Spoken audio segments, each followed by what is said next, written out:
Election petition Chetan Ayre यांनी दाखल केलं होतं. त्याच्यामधला सगळ्यात महत्वाचा मुद्दा हा होता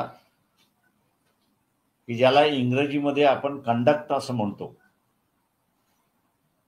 त्या कंडक्टच्या संदर्भात होता आणि त्याच्याच बरोबर हे इलेक्शन फ्री आणि फेअर झालं की नाही या तपासणीच्या संदर्भात होतं, अशी असणारी परिस्थिती आहे. हे पिटिशन मध्ये आम्ही असं म्हणालो होतो की फ्री आणि फेअर इलेक्शन झालेत, कायद्याने झालेलं आहे, नियमावलीने झालेलं आहे, हे माहिती घेण्यासाठी आम्ही दिल्लीमध्ये व्यंकट म्हणून आहेत, त्यांना आरटीआय टाकायला सांगितला होता.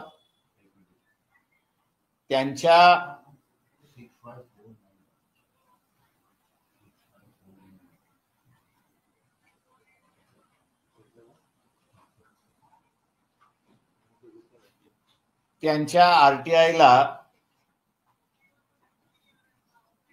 जे उत्तर आलेलं आहे ते उत्तर असं आहे की आपण मागितलेली माहिती ही उपलब्ध नाही.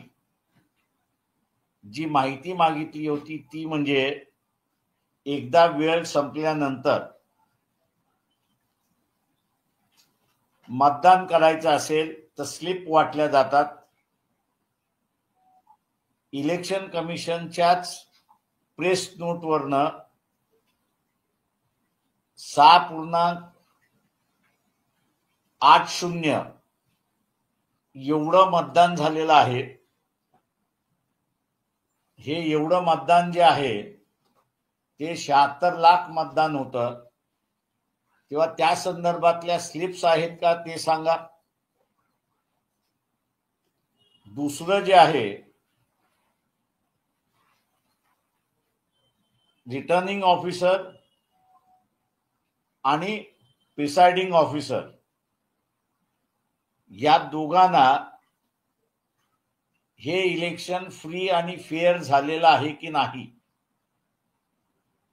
हे इलेक्शन कमिशनला तपासण्यासाठी त्यांनी नियमावली केल्यात, त्यांनी डायरेक्शन दिलेले आहेत आणि त्यांनी त्या संदर्भातला कायदाही केलेला आहे. हे सगळं बंधनकारक आहे. तेव्हा रिटर्निंग ऑफिसरनी माहिती दिलेली आहे का,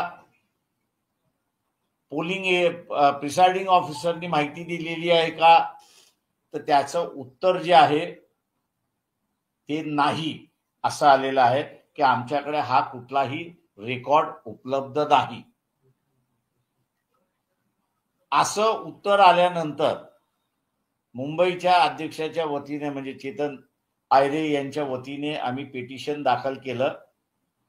पिटिशन दाखल करताना हे सगळे मुद्दे त्या ठिकाणी मांडले आणि आमची मुख्य प्रेयर जी आहे ती की आपण इलेक्शन कमिशनला डायरेक्ट करा की जे कायदेशीर बंधनं आहेत की ज्याच्यामध्ये अनेक्शर 46, अनेक्शर 44, अनेक्शर 57 हे जे अनेक्शर्स आहेत हे अत्यंत महत्वाचे आहेत की ज्याच्यामध्ये सगळी माहिती असणार येते. ते आपण यांना आम्हाला द्यायला सांगा, ही आमची मुख्य प्रेयर आहे. आणि इलेक्शन कमिशन ते जर सादर करू शकत नसेल पक्षकाराला किंवा कोर्टाला, तर मग हे इलेक्शन फ्री अँड फेअर झालं का याची तपासणी त्या ठिकाणी करण्यात यावी. दुर्दैवाने मी असं म्हणेन की आम्ही रिट पिटिशन जी दाखल केली म्हणजे ती रिट पिटिशन कंडक्ट वरती होती, नियमाचं पालन झालं की नाही याच्यावरती होती, संविधानिक तरतूद आहेत त्या पाळल्या गेल्या की नाही या संदर्भातली होती. परंतु कोर्टाने हिला इलेक्शन पिटिशन समजलं अशी असणारी परिस्थिती आहे आणि इलेक्शन पिटिशन समजून त्यांनी असणारा निकाल दिला अशी परिस्थिती आहे. आणि म्हणून त्यांच्या निकालामध्ये जो पहिला मुद्दा त्यांनी उपस्थित केला तो म्हणजे चेतन आयरे हे विक्रोळी मतदारसंघातले मतदार आहेत, ते महाराष्ट्राचं इलेक्शन कशा रीतीने चॅलेंज करू शकतात, हा पहिला मुद्दा त्यांनी असणारा घेतला. दुसरा मुद्दा त्यांनी असं घेतलं त्या ठिकाणी की टायटलमध्ये टायपोग्राफिकल एरर होते, दाखल करण्याच्या अगोदर ते दुरुस्त झाले नाही, तेव्हा ह्या टायपोग्राफिकल एररला हे सिरियस नाहीत, हे इलेक्शन पिटिशन म्हणजे एक फ्रास आहे असं त्यांनी त्या ठिकाणी म्हटलेलं आहे. आणि तिसरा मुद्दा त्यांनी असणारा घेतलेला आहे तो म्हणजे की रिट पिटिशन द्वारे तुम्ही असणारे हे सगळं उपस्थित करू शकता का. आमचं याला असणारं उत्तर असं होतं की 1955 पासून ते सुब्रमण्यम स्वामी वर्सेस दिनकरन या सगळ्या मॅटर्समध्ये रिट पिटिशन जे आहे हे एंटरटेन केलं जाऊ शकतं, हा सुप्रीम कोर्टाचा असणारा निर्णय आहे. दुसरा मुद्दा आम्ही तिथे असणारा उपस्थित हा केला की चेतन आयरे हे एक पिटिशनर जरी असले तरी जे राज्य शासन आपण असणारा निर्माण केलेला आहे इलेक्शन कंडक्ट करून,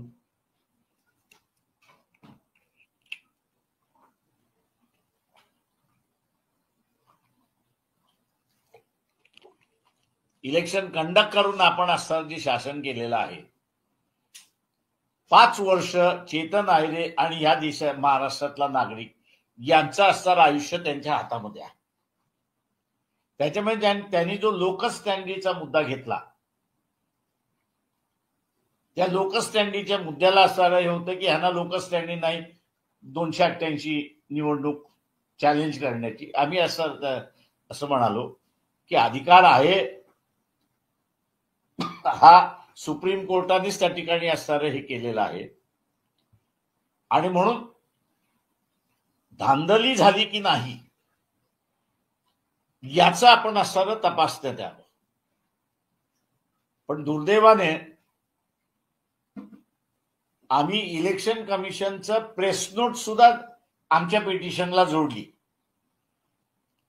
त्या जोडलेल्या पिटिशनवरनं आम्ही त्या जोडलेल्या प्रेस नोटवरनं 6.80 एवढं मतदान वेळ संपल्यानंतर झालेलं आहे हे इलेक्शन कमिशन मान्य करते.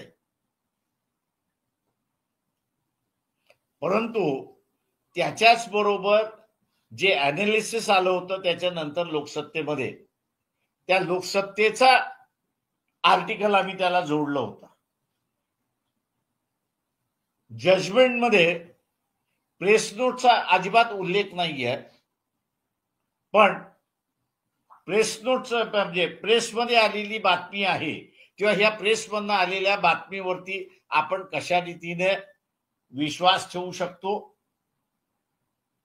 आणि त्याच्यामुळे पिटिशन मध्ये दम नाही असं त्यांनी त्याच्यामध्ये म्हटलेलं आहे. मी दुर्दैवाने असं म्हटलं मगाशी, याचं कारण की कोर्टासमोर 3 स्पेसिफिक इश्यूज आम्ही असताना रेस केले होते. एक म्हणजे हे 76 लाख मतदानाच्या संदर्भात स्लिप वाटप झालेली आहे का, वेळ संपल्यानंतर स्लिप असेल तरच मतदान त्या ठिकाणी करता येतं, नाहीतर करता येत नाही. हे इलेक्शन कमिशनने कायद्याने केलेलं आहे. दुसरा मुद्दा आम्ही असताना त्या ठिकाणी उपस्थित हा केला होता की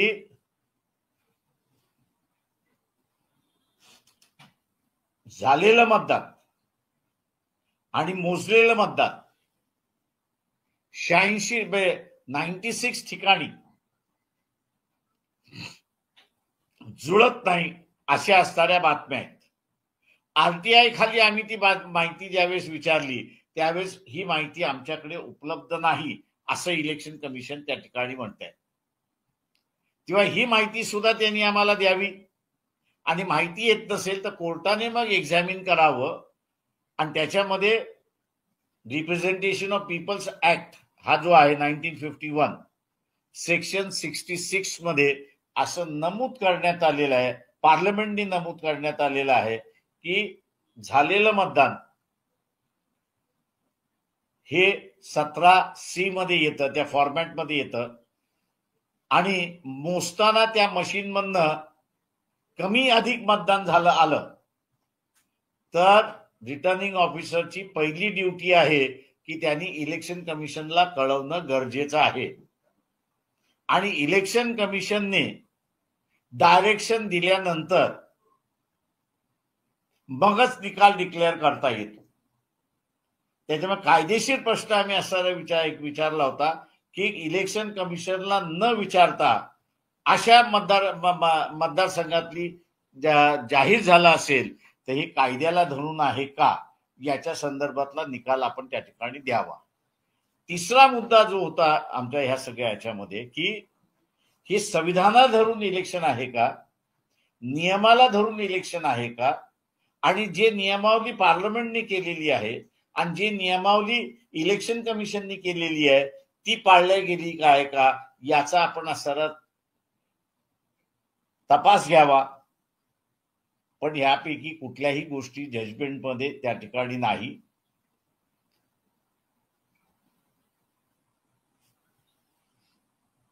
आम्ही जे असणारा जजमेंट दिल्या त्या लागू नाही म्हणून असणाऱ्या एकाच ह्याच्यामध्ये त्यांनी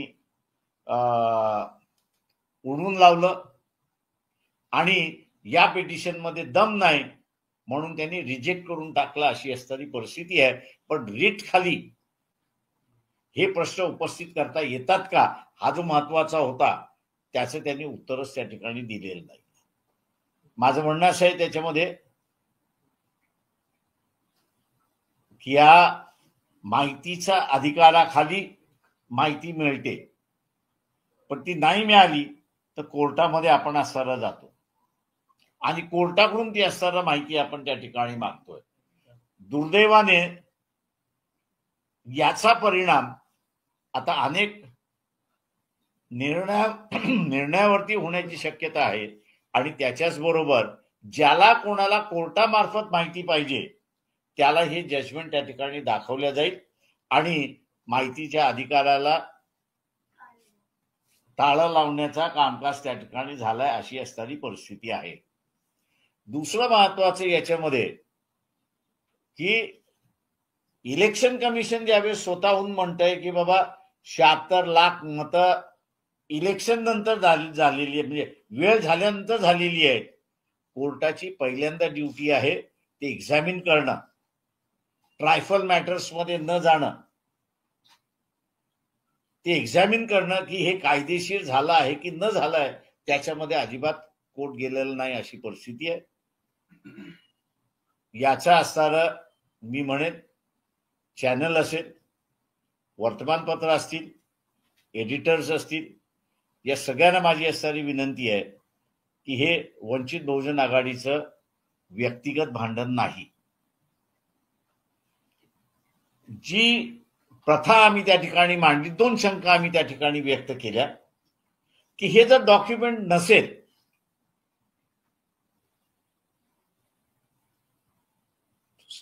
वेळ संपल्यानंतर जे मतदान झाले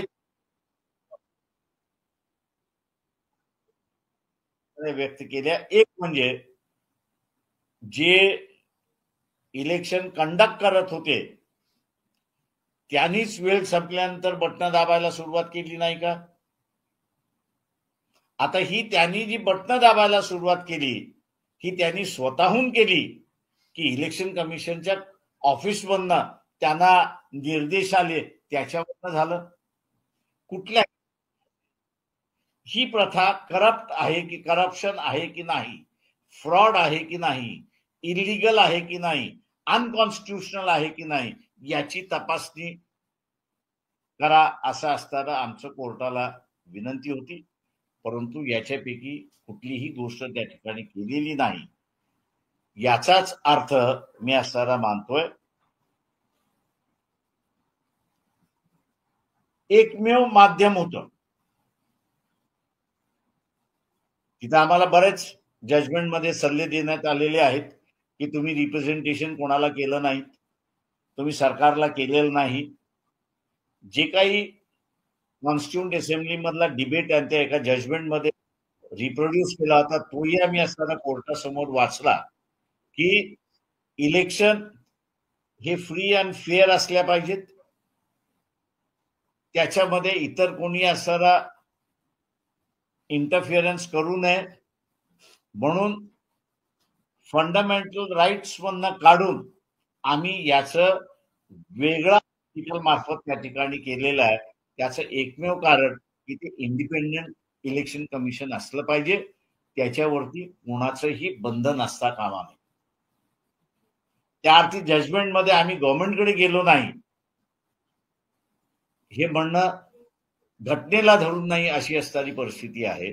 आणि दुसऱ्या बाजूला की तुम्ही इलेक्शन कमिशनकडे रिप्रेझेंटेशन केलं नाही. आता ज्या अर्थी ते म्हणतात आहेत की आमच्याकडे रेकॉर्डच नाही असं लिहून दिल्यानंतर त्यांना रिप्रेझेंटेशन काय करायचं आम्ही? आणि रिप्रेझेंटेशन तुम्ही केलं नाही हा एक मुद्दा धरून पुन्हा असणारं पेटिशन रिजेक्ट करण्यात आलंय अशी परिस्थिती आहे. माझं आपलं सगळ्यांना म्हणजे इथल्या सगळ्या मीडिया मधल्या लोकांना असणारं विनंती आहे की this is a beginning. Election process मधलं फ्रॉडुलंट मेथड यूज करणं ह्याला अभय मिळालेला आहे. आणि तेव्हा अभय न राहता प्रोसेस कोर्टाने चेक केली पाहिजे असा म्हणजे कोर्ट हे एकमेवच चेक आहे असं मी त्या ठिकाणी मानतोय. दुसरं कोणीच त्या ठिकाणी चेक नाही. त्याच्यामुळे हे चेक करणारा यंत्रणा हीच जर असताना निष्कामी झाली असेल तर माझ्या अंदाजानं कुठल्या इलेक्शन बद्दल न बोललेलं बरं अशी असणारी परिस्थिती आहे किंवा तेही मॅन्युप्युलेट होऊ शकतात अशी परिस्थिती आहे. सर विरोधकांचे आरोप आहे की आपण हिंदीमध्ये अगोदर देऊ मग पहिला आपण 2-4 मराठीत प्रश्न विचारू नंतर हिंदीमध्ये सरळ प्रश्न विचारू. वर्तमानपत्रांच्या बातम्यावर आपण ही जी याचिका आपण केली आहे आपल्याकडे काही ऑथेंटिक डेटा जवळ नव्हता असा आरोप आहे. मी म्हणून म्हणालो की एक्झिबिट ए आमचं जे आहे ते एक्झिबिट ए मध्ये पहिल्यांदा प्रेस नोट आहे. कोणाची? ते इलेक्शन कमिशन ऑफ इंडियाची. हे 6.80 अधिकृतरित्याने 6 नंतर मतदान झालेलं आहे हा आकडा सुद्धा हा फिगर सुद्धा जो ह्याच्यामध्ये कोट केलेला आहे जजमेंटमध्ये तोही इलेक्शन कमिशनचा आहे. आम्ही जी असणारं प्रेस नोट जोडलेली आहे ती प्रेस नोट या 76 लाख मतदानाचं एक्सप्लेन करणारी आहे. ती नाही ती प्रेस नोट नाही सॉरी ते आर्टिकल लोकसत्तेमध्ये आलेलं आहे. तेव्हा प्रेस नोटला इलेक्शन कमिशनच्या प्रेस नोटला जजमेंटमध्ये बगल देण्यात आलेली आहे आणि लोकसत्तेमधला आर्टिकल जे आहे त्याला ग्राह्य धरण्यात आलेला आहे. आपल्याकडे 70 लाखांचा जो आकडा आहे तो अखबारमध्ये आलेला नाही. तो इलेक्शन कमिशनच्या प्रेस नोट मध्ये आलेला आहे आणि इलेक्शन कमिशनने स्वतःहून त्याच्यामध्ये तो फिगर दिलेला आहे.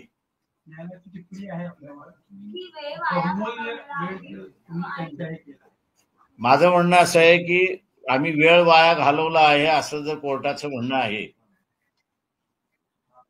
तर तुम्ही असताना काय एक्झामिन केलं आमचं? कोर्टाने आम्ही हे 3 इलेक्शन कमिशन स्वतःहून म्हणतंय की 76 लाख मतदान झालेलं आहे. इलेक्शन कमिशन स्वतःहून म्हणते की आमच्याकडे असणारा रेकॉर्ड नाही.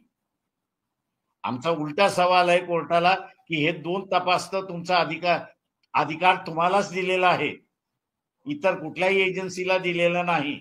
वेळ घालवण्याच्या ऐवजी मी असं म्हणेन की कोर्टाने तपासण्याच्या ऐवजी भलत्याच कुठल्या तरी प्रश्नावरला धरून त्यांनी असणारं हे रिजेक्ट केलेलं आहे. त्याचा माहितीचा अभाव नाही. प्रश्न असा आहे, 2 गोष्टी आहेत त्याच्यात. एक, इलेक्शन कमिशन हे इंडिपेंडेंट बॉडी आहे. तेव्हा आम्हाला जे उत्तर मिळालं होतं आणि प्रेस नोट जी आहे, म्हणजे इलेक्शन कमिशन ती प्रेस नोट जी काढलेली आहे, हे दोन्हीही चीफ इलेक्शन कमिशन आणि कमिशन यांनी काढलेले आहेत. त्याच्यामुळे त्यांच्या पुढे कोणी अधिकारी आहे असं अजिबात नाही. त्याच्यामुळे त्यांच्या पुढचा अधिकारी जो आहे ते हायकोर्टच आहे, दुसरं कोणीच नाही आहे. उदय वरोजीकर हे म्हणाले की तुमचा जो फॉर्मेट होता याचिकेचा तो चुकीचा. असे फॉर्मेट चुकीचा आहे की बरोबर आहे, मला वाळुंजेकरांचं मला माहिती आहे की त्यांनी काय म्हटलेलं आहे. त्यांना तिथेच उत्तर दिलं होतं की तुम्ही असणारा अपील का केले, ज्याला हे म्हणतो आपण की या माहितीच्या विरोधात तुम्ही अपील का केले. जिथे हायेस्ट ऑफिस आम्हाला सांगते की आमच्याकडे डॉक्युमेंट नाही, मग कोणाकडे अपील करायचं? या अपील जे आहे ते हायकोर्टच आहे. आणि म्हणून मी म्हणाल की आमची मेन प्रेयर जी आहे ते direct the election commission to supply these documents. 19 मतदारपेक्षा मध्ये जास्त मतदान झाला मतदान यादीपेक्षा, याचा आधार काय होता? इलेक्शन कमिशनचाच रेकॉर्ड आहे. सर आता तुम्ही पुढे काय करणार आहात? सुप्रीम कोर्ट मध्ये तुम्ही अपील करणार आहात?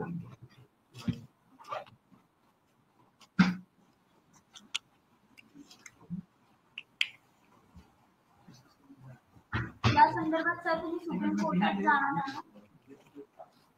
मी 1 मिनिट जरा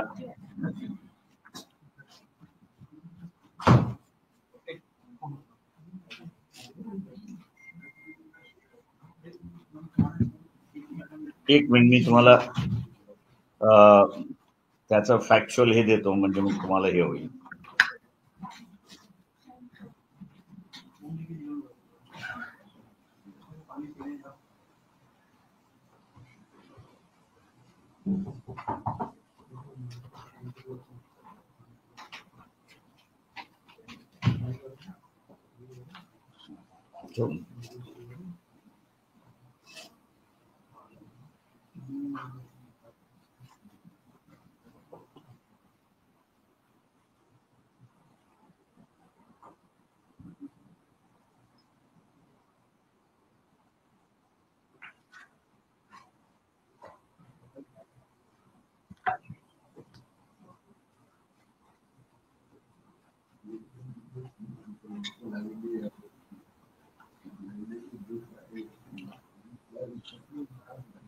माझ्या पेटिशनचं असणारं एक्झिबिट ए तुम्ही झूम इन करू शकता.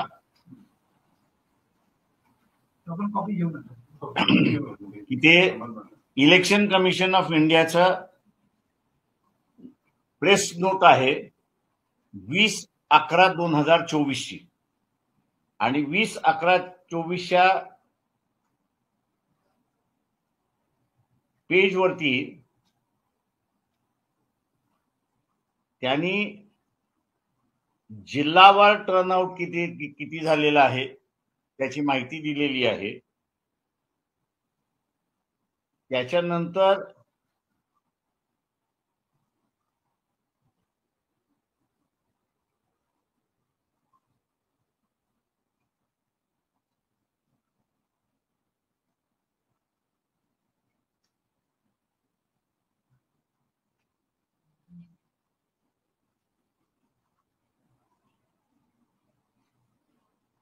5 नंतर मतदान ते शेवटी होईपर्यंत किती झालेलं आहे त्या कॉलम मध्ये त्यांनी असताना दिलेलं आहे आणि त्याच्यामध्ये ते असताना म्हणतात आहेत की 6.80% मतदान हे 6 नंतर झालेलं आहे. त्याच्यामुळे इलेक्शन कमिशनचाच डॉक्युमेंट आम्ही असताना कोर्टापुढे प्रोड्यूस केलेला आहे, पण त्याच्यावरती कोर्ट रिअलाइज झालेला नाही. पण त्याच्या खाली आम्ही असताना जी प्रेस नोट म्हणजे आर्टिकल दिलेला आहे तेही आपण बघू शकता. त्या 27 लाख मताचा उल्लेख उखल असं जे आहे ते जोडलेलं आहे, त्याला असताना कोर्टाने महत्व देऊन निर्णय दिलाय असं आम्ही त्या ठिकाणी मानतो. सर एक शेवटचा मराठीचा प्रश्न की पुढे तुम्ही सुप्रीम कोर्टात जाणार आहात का? हो, आम्ही सर याच्यामध्ये सुप्रीम कोर्टामध्ये जाणार आहोत. त्याच्याच बरोबर असताना महाराष्ट्र बार काउन्सिल जे आहे ते महाराष्ट्र बार काउन्सिलच्या अध्यक्षाला सुद्धा आम्ही भेटणार आहोत. त्याच्यामध्ये याच कारण असं आहे की इलिगल गव्हर्नमेंट आला असेल आणि कोर्ट ऍक्शन करायला तयार नसेल तर याच्यावरती पब्लिक डिबेट होणं हा सगळ्यात महत्वाचा आहे आणि ह्याला पब्लिक डोमेन मध्ये आणण्याचा आमचा पूर्णपणे प्रयत्न या ठिकाणी राहणार आहे. सर हिंदी में जानना चाहेंगे कि जिस तरह से आपके द्वारा दाखिल की गई याचिका को मैं पहला बयान करूं बाद में आप पूछो. अच्छा ठीक है. देखिए ऐसा है, हाँ, ये जो याचिका हम लोग ने 76 लाख मतदान जो वक्त होने के बाद हुआ था उस पर हमने जाहिर की और जाहिर करने की जो बेसिक जो था वो ये था कि इलेक्शन कमीशन का आरटीआई में एक जवाब आया था कि भी हमारे पास किसी भी प्रकार का डॉक्यूमेंट नहीं है कि जो हम ये सिद्ध करते हैं कि 76 लाख वोटर है ये सही वोटर है. क्योंकि हम लोग ने उनका मांगा था, क्योंकि जो कानून इलेक्शन कमीशन ने खुद बनाया है कि 6 के वक्त खत्म होने के बाद अगर वोटिंग करना है तो आखिरी आदमी जो है उसको पहला 1 देना है और जो पहला है उसको जो आखिरी नंबर है वो देना है.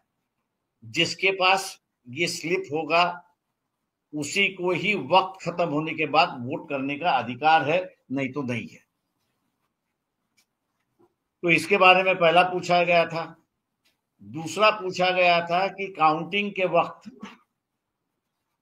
कितने मतदार संघ में 17C फॉर्म है, इसका इकट्ठा नहीं है, मतलब इक्वल नहीं है. काउंटिंग में ज्यादा है या कम है, या पोलिंग जिस दिन हुआ है उसका जो फॉर्म 17C है वो दोनों मैच नहीं हो रहा है. ये कितने कॉन्स्टिट्यूंसीज है उसकी जानकारी दीजिए. ये दोनों जानकारी जो है वो इलेक्शन कमीशन कह रहा है कि हमारे पास नहीं है और हमको मिली ही नहीं है. ऐसी एक परिस्थिति है. हमारी जो याचिका है वो ये कह रही है कि भैया ये रिकॉर्ड कंपलसरी है रखना, कानून के मुताबिक कंपलसरी है. अगर कानून के मुताबिक ये कंपलसरी रिकॉर्ड अगर नहीं रखा होगा तो क्या वक्त खत्म होने के बाद जो वोटिंग हुआ है ये सबसे बड़ा इलेक्शन फ्रॉड है क्या, गैर कानूनी है क्या, अनकॉन्स्टिट्यूशनल है क्या, इसका कोर्ट ने जांच करनी चाहिए. ऐसी हम लोग की याचिका यहां पर थी. लेकिन कोर्ट ने जो है इस याचिका के मुद्दों को अपने जजमेंट में चर्चा में कहीं लाया नहीं है और जो चीजें छोटी मोटी है होती रहती है पिटीशन दाखिल करते समय, तो उन छोटी मोटी गलतियों को उन्होंने बड़ी गलती कहा कि नहीं ये पिटीशन हम लोग रिजेक्ट करते हैं क्योंकि इससे कोई मतलब नहीं है, और ये कह दिया कि भी अधिकार नहीं है. सवाल ये है कि एक व्यक्ति पिटीशन अगर डालता है तो सुप्रीम कोर्ट खुद ही कहता है कि he starts the ball rolling as far as law is concern. और उसी को ये चैलेंज कर रहे हैं कि चेतन आयरे एक ही व्यक्ति है कि जो 288 कॉन्स्टिट्यूंसीज को चैलेंज कर रहा है. वो 28 कॉन्स्टिट्यूंसीज के रिजल्ट को चैलेंज नहीं कर रहा है। पिटीशन जो हमारी चैलेंज कर रही है, क्या आपने नियम के मुताबिक इलेक्शन कंडक्ट किया है, क्योंकि फ्री एंड फेयर इलेक्शन ये basic feature of the constitution है। अगर किसी को ये देखना है तो panthers party versus union of India supreme court का जजमेंट है कि जिन्होंने कहा है कि पार्लियामेंट्री डेमोक्रेसी और फ्री एंड फेयर इलेक्शन ये basic feature of the constitution है। अगर basic feature of the constitution free end fair election अगर कोर्ट एग्जामिन करने के लिए तैयार नहीं है, तो मैं ये समझता हूं कि आने वाले दिनों में जो लोकसभा के चुनाव होंगे, विधानसभा के चुनाव होंगे, लोकल बॉडीज के चुनाव होंगे, ये एक तरीके से कंडक्ट जो कर रहे, मतलब जो अमल कर रहे हैं, इनको एक तरीके से लाइसेंस मिला है कि आप कैसे भी बर्ताव करिए। आपने जिस तरह से बर्ताव किया है वो कोर्ट का विषय नहीं हो सकता है। इसलिए मैं कहूंगा कि ये काफी बड़ा डेंजरस डिसीजन दे दिया है कि जिस पर हम लोग इसको पब्लिक डोमेन में ले आने की बात करते हैं। सुप्रीम कोर्ट में इसमें अपील तो होगी, लेकिन महाराष्ट्र बार काउंसिल के जो अध्यक्ष है उनसे भी हम लोग कहेंगे कि भैया बार ने भी इस पर टिप्पणी करनी चाहिए, चर्चा करनी चाहिए और अपनी राय देनी चाहिए। ऐसा हम लोग उनसे भी आग्रह करेंगे। सर, सवाल यह है कि कोर्ट ने बहुत टिप्पणी जो है सख्त टिप्पणी आप पर करते हुए कहा कि ये जो याचिका थी इसने कोर्ट का समय बर्बाद किया है। इस याचिकाकर्ता के ऊपर तो फाइन लगाना चाहिए था, लेकिन हमने उसे फाइन नहीं लगाया। मैं ये कहूंगा कि कोर्ट में अगर हिम्मत होती तो लगाते। पिटिशनर यही कह रहा है कि भैया अगर इतनी ही गैर कानूनी अगर पिटीशन है तो ये गैर कानूनी कैसी है ये बताओ। जब इलेक्शन कमीशन खुद ही कह रहा है कि भैया वक्त होने के बाद 76 लाख मतदान हो गया है, इलेक्शन कमीशन खुद कह रहा है कि भैया खुद कह रहा है कि हमारे पास डॉक्यूमेंट नहीं है जो रखने चाहिए, और इसको अगर आप कहेंगे कि फ्रीवलेस पिटीशन है, तो मैं यही कहूंगा कि जो चोरी हुई है, ये जजमेंट जो है उन चोरों को जो है पनाह दे रही है। और ये भी है कि लोकसभा चुनाव का विधानसभा चुनाव की कंपैरिजन की भी बात कोर्ट ने पूछी थी कि क्या लोकसभा चुनाव में 6 बजे के बाद वोटिंग नहीं हुई थी क्या? अगर ये परंपरा, सवाल ये है उसमें वोटिंग पर सवाल आप लोग क्यों खड़े कर रहे हैं? सवाल ये है कि जो इलेक्शन कमीशन का डेटा आता है उसी पर ही सवाल उठाए जाएंगे। लोकसभा के वक्त जो है इलेक्शन कमीशन का कहीं भी डेटा ये नहीं कहता है कि 6 बजे के बाद हुआ है। वो अपनी बात ना करे, जो तथ्य है उस तथ्यों पर ही जजमेंट आना चाहिए। और तथ्य ये है कि इलेक्शन कमीशन खुद कबूल कर रहा है कि वक्त खत्म होने के बाद 76 लाख वोट हो चुका है।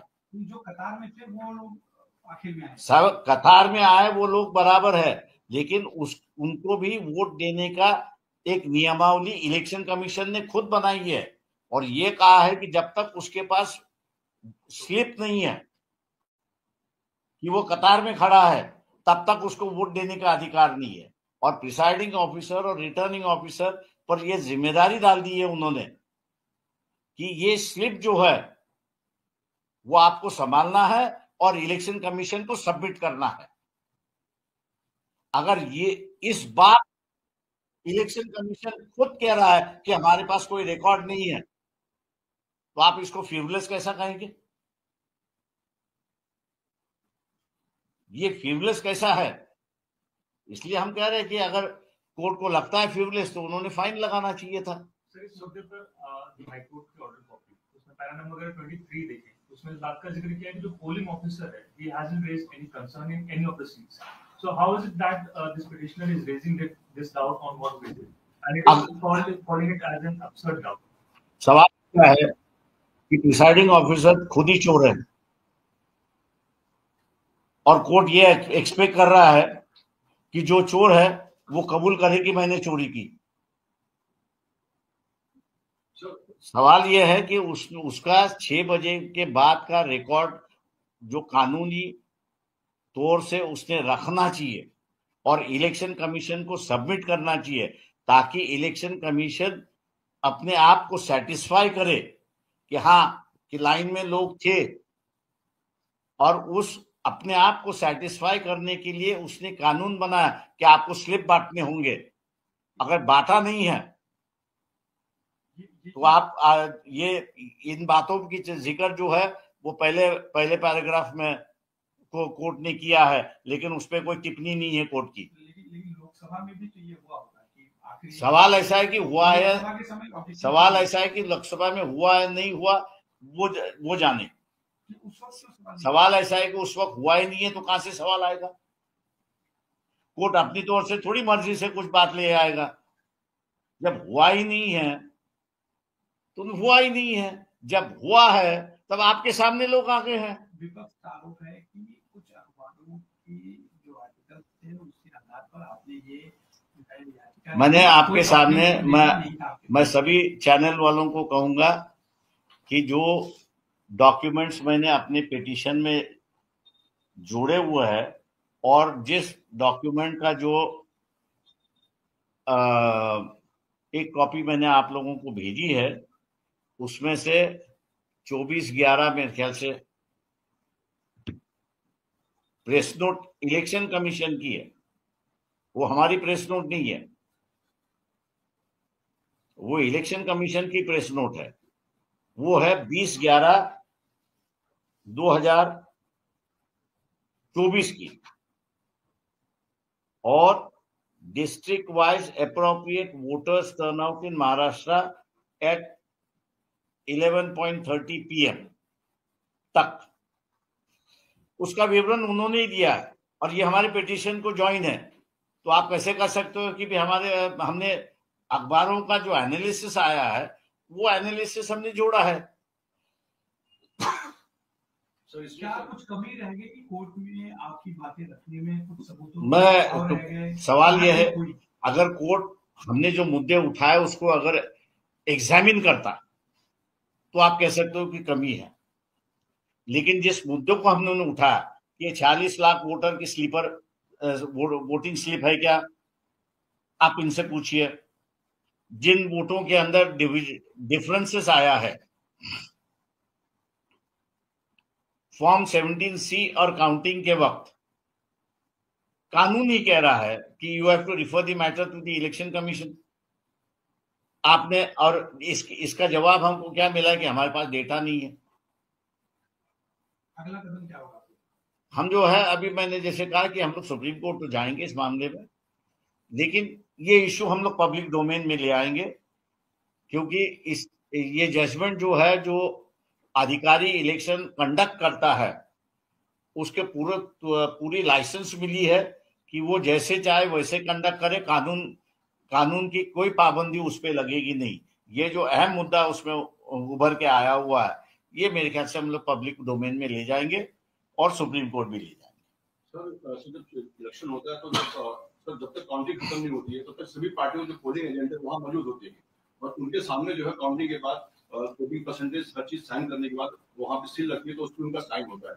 ये सारी जो प्रोसीजर ये आखिर तक होता है, उसका तो स्ट्रांग रूम में जाता है, तो उसे कैसे देखते हैं? देखिए, मैं पहले ही मैं आप लोगों को बता दिया हूं कि इलेक्शन कमीशन के नियम और पार्लियामेंट्री एक्ट के जो नियम है, या एक्ट पार्लियामेंट जो एक्ट बना है उसके दो है। एक इलेक्शन कमीशन और कैंडिडेट इनके रिश्तेदारों की बात है, और दूसरा इलेक्शन कमीशन और जो इलेक्शन कंडक्ट करते अधिकारी है, पोलिंग प्रिसाइडिंग ऑफिसर और रिटर्निंग ऑफिसर, इनका एक कानून बना है।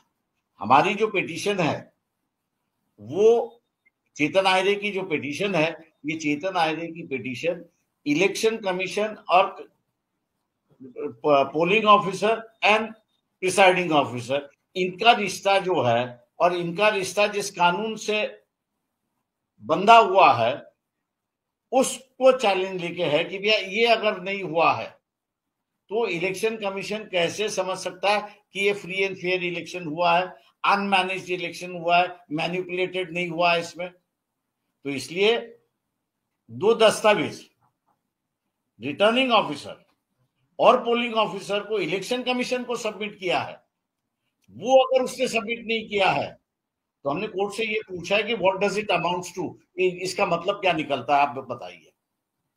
सर, कांग्रेस सहित इंडिया गठबंधन के लोगों ने भी इस मुद्दे को 2010 से उठाया, लेकिन उठाने के बावजूद वो लोग कोर्ट नहीं गए। सवाल ऐसा है कि हम लोग, क्योंकि मैंने जैसे कहा कि इलेक्शन का मामला, मेथोडोलॉजी का मामला, फ्रॉड का मामला अगर आपको उठाना है तो संविधान के अंदर एक ही फोरम है और वो कोर्ट है, और किसी एजेंसी, चाहे स्टेट गवर्नमेंट हो, सेंट्रल गवर्नमेंट हो या और कोई भी हो, ये इलेक्शन कमीशन उनसे ऊपर है और उनके पाबंद में नहीं है। इसलिए इलेक्शन कमीशन को सब्जेक्टिव किया है, वो कोर्ट को ही सब्जेक्टिव किया है, और कोर्ट को सब्जेक्टिव करने की वजह से हम लोग ने जो है वो पिटीशन कोर्ट में ही दाखिल किया। सर, इस कोर्ट ऑर्डर में एक पैराग्राफ ये भी जिक्र कर रहा है कि कैसे जो पिटीशन है वो कहीं ना कहीं प्योरिटी ऑफ इलेक्शन प्रोसेस के ऊपर डाउट रेज कर रही है। सही है वो, एंड इन पर्टिकुलरली ईवीएम को लेकर सवाल आपने खड़े किए। मैंने वहां पर कोर्ट के सामने ईवीएम का नहीं, ईवीएम का मामला हम लोग ने खाली दर्ज किया और मैंने ये कहा था, कोर्ट को ये बता दिया कि खुद ही पार्लियामेंट जो कानून बनाया है उसमें 56D रूल्स में 56D, अगर मेरी याददाश्त अगर सही है तो उसमें ये कहता है कि अगर ईवीएम के वोट काउंटिंग और वीएपी के मतलब पेपर ट्रेल के भी वोटिंग अगर काउंट होते हैं, अगर दोनों टैली नहीं होते हैं तो पार्लियामेंट खुद कह रहा है कि पेपर ट्रेल के जो वोट है द करेक्ट वोट। सर, इसके पहले भी सर एक मामला गया था इसे कोर्ट में वीवीपैट को लेकर, काउंटिंग को लेकर, और बाद में सुप्रीम कोर्ट के आदेश पे वो जो है काउंटिंग हुई और काउंटिंग जो है 100% सही पाई गई थी। वीवीपैट का जो मामला था उसमें मैं आपसे कह रहा हूं कि पार्लियामेंट ने ईवीएम पर उतना विश्वास नहीं रखा है जितना विश्वास उन्होंने जो है वीवीपैट पे रखा है, और शायद आप जिस मामले को कह रहे हो वो सभी ईवीएम का मामला नहीं था, जो 5 कोर्ट के थे वो थे उसमें। सर, एक नया मुद्दा सामने आया है कि चुनाव के बाद 45 डेज के बाद कोई सबूत रखे नहीं जाएंगे। सवाल है ये, मैंने जैसे बताया कि आप लोगों के सामने मैंने रखा है कि इलेक्शन कमीशन और कंडक्टिंग अधिकारी जो है, इनमें धांधली हुई या कैसे धांधली हुई, इसको देखने के लिए जो रिकॉर्ड है वो रिकॉर्ड मेरे ख्याल से बचा के रखना चाहिए जब तक कोर्ट में खत्म नहीं होता है तब तक। कोर्ट का समय 2 है, एक जो है वो 45 दिन के अंदर आपको इलेक्शन पिटीशन दाखिल करना है, और दूसरा तमाम है कि रिट पिटीशंस के अंदर आप इसको दाखिल कर सकते हो। तो ये कहूंगा 5 साल के लिए ये रिकॉर्ड वैसे की वैसे रहना चाहिए। सर, क्योंकि आप बार-बार ये सवाल कर रहे हैं कि कोर्ट ने जो हमारी रिक्वेस्ट है उसे ठीक से साथ पढ़ा नहीं, इसलिए शायद उन्होंने अपने ऑर्डर कॉपी में इस बात का जिक्र किया कि हमने न्यूज आर्टिकल के बेसिस पर। सवाल नहीं, उसका जिक्र हुआ है और कोर्ट ने अपने खुद के 5th, 6th और 7th अगर ये पैराग्राफ है उसमें उन्होंने उसको नमूद भी किया है कि there is 6.80 additional voting after 5 o'clock है। तो आप कैसा कह सकते हो? वो they are contradicting, the judgment is contradicting itself. Because of they are speaking of Bombay High Court, highest court of the state. तो आपको लगता है कि ignorance है क्या, मतलब कैसे? मैं उस पर व्यक्तिगत टिप्पणी नहीं करता हूं, मैं खाली जजमेंट में आए हुए 2 इश्यूज जो है कि एक इशू में जो है एक पैराग्राफ में जो है वो इलेक्शन कमीशन के 6.80 जो है उसको मेंशन करता है, और दूसरी तरफ जो है रिजेक्ट करते समय भैया ये प्रेस न्यूज है इसलिए रिजेक्ट कर देता है। जो कॉन्ट्रडिक्शन है जजमेंट में मैंने आपके सामने लिया है। Thank you. चलिए बैठे रहिए, आप उधर बैठे रहिए।